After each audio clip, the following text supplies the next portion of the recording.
Hello everyone, once again welcome back to my channel JBR Online Classes. Subscribe my channel and press the bell icon for the latest update. You can also visit our website for the others chapter. The website link is in your description box.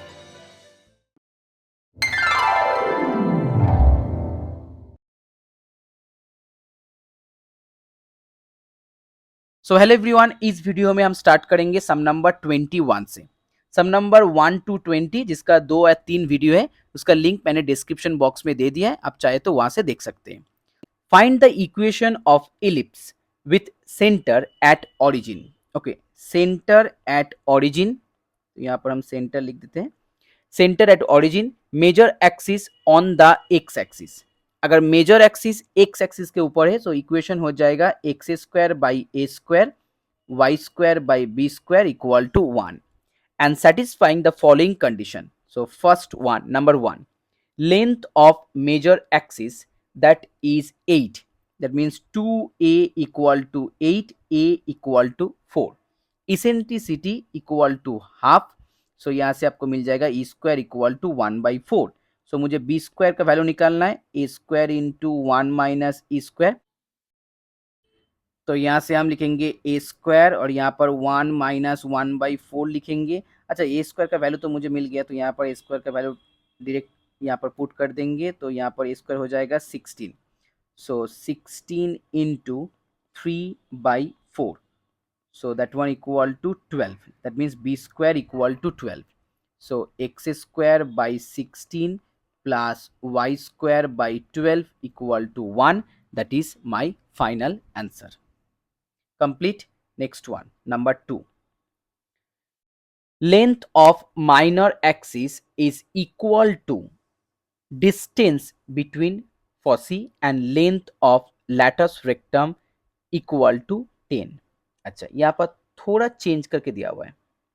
Length of minor axis, इसका मतलब होता है 2b, okay, is equal to the distance between foci. अब जो यहाँ पर देखिए, आपके पास दो फोकस का जो कोऑर्डिनेट होता है उसके अंदर जो डिस्टेंस होता है, और डिस्टेंस का फॉर्मूला होता है 2AE।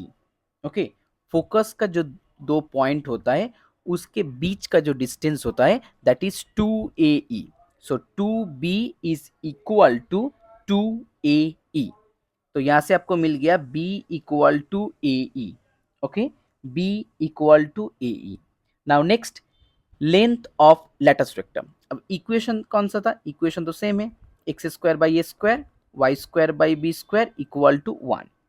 लेटस रेक्टम का जो फॉर्मूला होता है that is 2b square by A equal to 10। Okay, 2b square by A equal to 10। तो यहाँ से मुझे फॉर्मूला अप्लाई करना है। पहले हम यहाँ पर लिखेंगे B square equal to A square into 1 minus E square. Okay, so A square into E का वैल्यू मुझे यहाँ से मिल जाएगा। यहाँ से हम ई लिख सकते हैं E equal to B by A. Okay, तो यहाँ पर हम लिखेंगे B square by A square.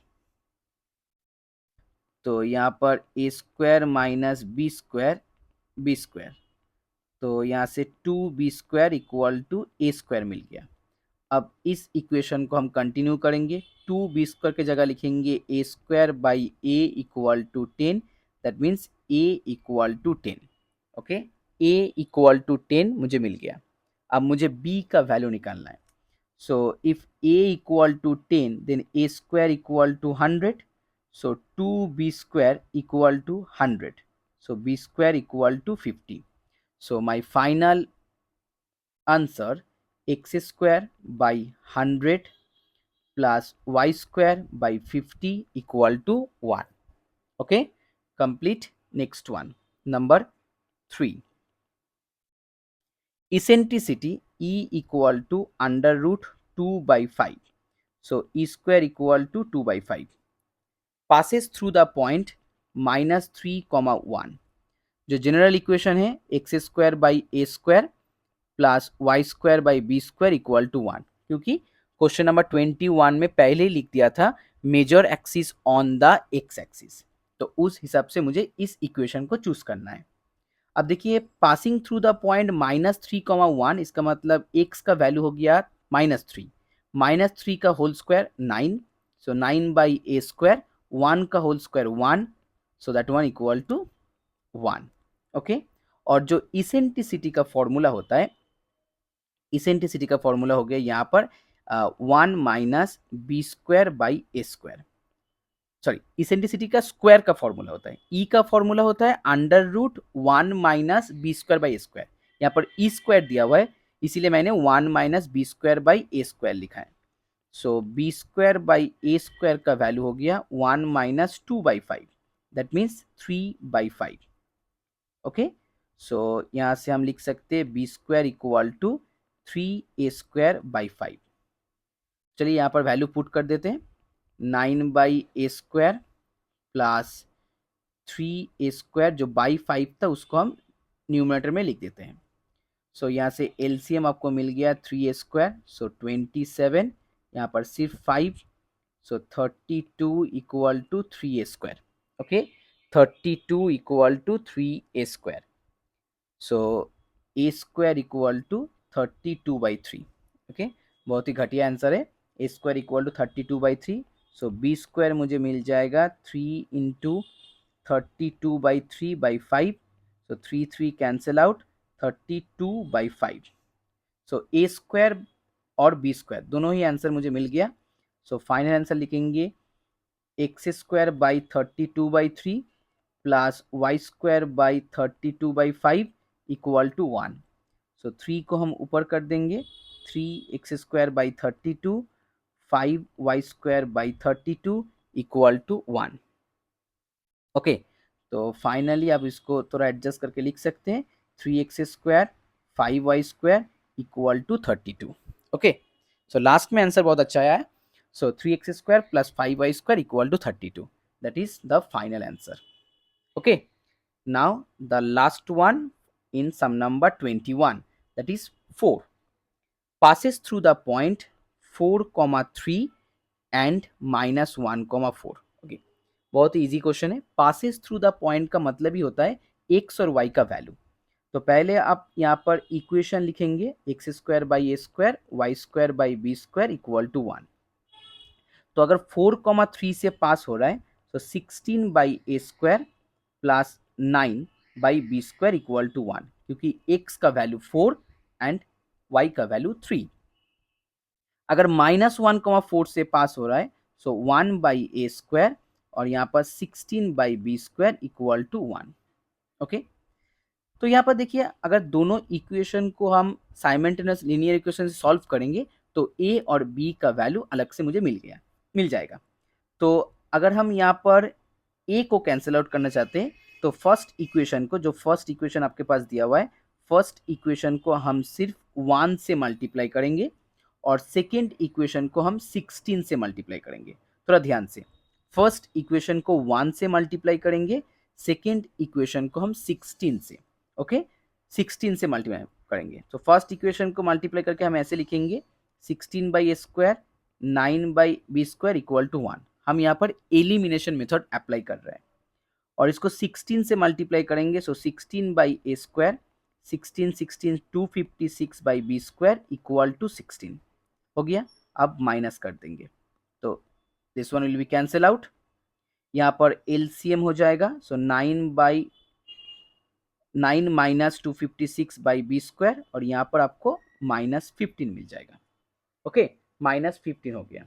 अब 256 माइनस 9 247 होता है, तो यहाँ पर -247/b² equal to -15, so b² equal to 247/15। Okay, फिर से एक अच्छा आंसर नहीं आया, तो अब हम क्या करेंगे, अब हम यहाँ से a² का वैल्यू निकालेंगे। तो सेकेंड इक्वेशन से हम a² निकालेंगे, 1/a² प्लस ऊपर में 16 रहेगा, b² की जगह लिखेंगे 247/15 को हम ऊपर कर देते हैं। ओके, बाई 15 को हम ऊपर कर लिख लेते हैं और यहाँ पर that one equal to 1, so 1/a² equal to 1 minus, अब देखिए 16 इंटू 15 होता है 240, तो यहाँ पर हो जाएगा 240/247। इसको सब्ट्रैक्ट करेंगे 7/247 that is 1/a²। So A square का वैल्यू आपको मिल गया 247/7। सो a²b² मुझे मिल गया। नाउ मेरा final answer x² by a²। सो 247/7, 7 को ऊपर लिख देंगे यहाँ पर। देन y² बाई b², 247/15, 15 को ऊपर लिखेंगे equal to 1। Final answer 7x² 15y² equal to 247. Okay, that is my final answer. Now next question, sum number 22.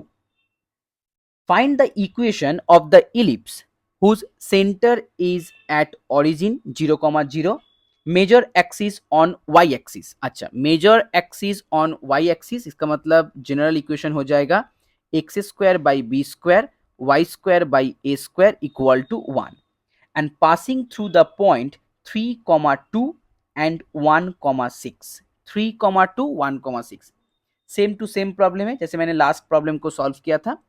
तो पासिंग थ्रू द पॉइंट, जो पहला पॉइंट यहाँ पर दिया हुआ है 3, 2, यस, और जो दूसरा पॉइंट दिया हुआ है 1, 6। तो अगर 3, 2 से पासिंग हो रहा है, इसका मतलब 9/b² plus 4/a² equal to 1। 1, 6 से पासिंग हो रहा है तो 1/b² प्लस यहाँ पर 36/a² इक्वल टू 1। ओके, तो अगर इस दो इक्वेशन को मुझे सॉल्व करना है तो हम यहाँ पर क्या करेंगे, हम यहाँ पर फर्स्ट इक्वेशन को 9 से मल्टीप्लाई कर देंगे, एलिमिनेशन मेथड अप्लाई करेंगे, और सेकेंड इक्वेशन को 1 से मल्टीप्लाई करेंगे। तो अगर 9 से मल्टीप्लाई करेंगे 81/b², 36/a² इक्वल टू 9, और यहाँ पर 1/b² plus 36/a² equal to 1। So a² cancel out हो जाएगा पूरा, तो यहाँ पर 81 माइनस 1/b² और यहाँ पर 9 minus 1 8। So b² equal to आपको मिल जाएगा 10। Okay, b² equal to 10। अब मुझे a² का वैल्यू निकालना है। तो जो फर्स्ट जो इक्वेशन था 9/b², so 9/10 plus 4/a² equal to 1। So 4/a² हो गया 1 minus 9/10, that means 1/10।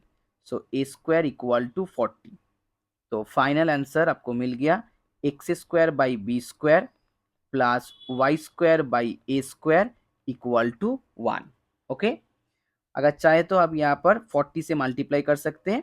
So 4x² plus y² equal to 40। Okay, 4x² plus y² equal to 40। Question number 22 हो गया। Now the last sum 23। So guys, if you like my video, please share this video and please subscribe my channel. In sum number 23, a rod of length 12 centimeter moves with its end always touching the coordinate axis. Okay, determine the equation of the locus of a point on the rod which is 3 centimeter from the end in contact with the x-axis. तो चलिए पहले इस equation को solve करने से पहले आपको यहाँ पर एक ड्राइंग करना ज़रूरत है, क्योंकि आपको ड्राइंग करने से पूरा समझ में आ जाएगा। देखिए पहले यहाँ पर क्वेश्चन में क्या लिखा हुआ था, क्वेश्चन में यहाँ पर लिखा हुआ था a rod of length 12 centimetre moves with its end always touching the coordinate axis. तो हम यहाँ पर कोऑर्डिनेट एक्सिस पहले ड्रॉ करेंगे, एक्स एक्सिस और y axis. Okay, so that is y axis and that is x axis. अब मुझे क्या करना है, एक रॉड ड्रॉ करना है जिसका लेंथ 12 सेंटीमीटर है। मान लीजिए ये आपका रॉड है 12 सेंटीमीटर, जिसका नाम A B. So A B 12 centimetre हो गया। Now determine the equation of the locus of a point on the rod. अब रॉड के ऊपर एक पॉइंट मुझे लेना है। तो मान लीजिए मैंने यहाँ पर एक पॉइंट P लिया जिसका कोऑर्डिनेट है x, y। मैंने एज्यूम कर लिया x, y, which is 3 centimetre from the end in contact with x axis.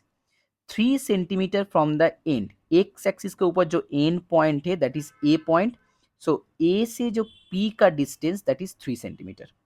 Okay, A से पी का डिस्टेंस 3 सेंटीमीटर हो गया और ए बी का पूरा डिस्टेंस था 12 सेंटीमीटर। सो बी पी का डिस्टेंस आपको मिल जाएगा 9 centimetre. Okay, A P equal to 3 centimetre और B P equal to 12 minus 3 that is 9 centimetre. अब मुझे ये इस इक्वेशन का लोकस, इसका मतलब मुझे यहाँ पर एक इक्वेशन निकालना है इस पॉइंट पी का। तो पहले हम क्या करेंगे, पहले हम P से एक परपेंडिकुलर लाइन ड्रॉ करेंगे। सो यहाँ पर एक परपेंडिकुलर लाइन P से ड्रॉ कर दिया और P से y एक्सिस के ऊपर भी एक परपेंडिकुलर लाइन ड्रॉ करेंगे। तो अगर यहाँ पर हम परपेंडिकुलर लाइन ड्रॉ कर रहे हैं, इसका मतलब यहाँ पर 90 डिग्री आपको मिल गया। अगर 90 डिग्री यहाँ पर आपको मिला, so this is 90 degree, sorry 90 degree, तो यहाँ पर भी 90 डिग्री। इस एंगल को मैंने यहाँ पर थीटा एज्यूम किया है। ओके, सो अगर दिस एंगल इज थीटा, यहाँ पर भी थीटा हो जाएगा क्योंकि दोनों कॉरस्पॉन्डिंग एंगल है। ओके, सो एंगल यहाँ पर एक नाम मैंने यहाँ पर इसको एम, इसको Q. So B P Q equal to theta equal to M A P.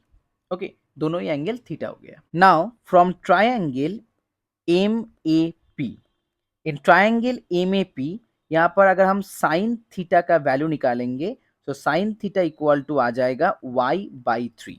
Okay, sine theta equal to y/3, क्योंकि y/3 क्यों आए, यहाँ पर देखिए P पॉइंट का कोऑर्डिनेट था x, y, इसका मतलब ये वैल्यू जो आपको नीचे है यहाँ पर x और यहाँ पर y। Okay, so sine theta का मतलब होता है perpendicular by hypotenuse, that's why y/3।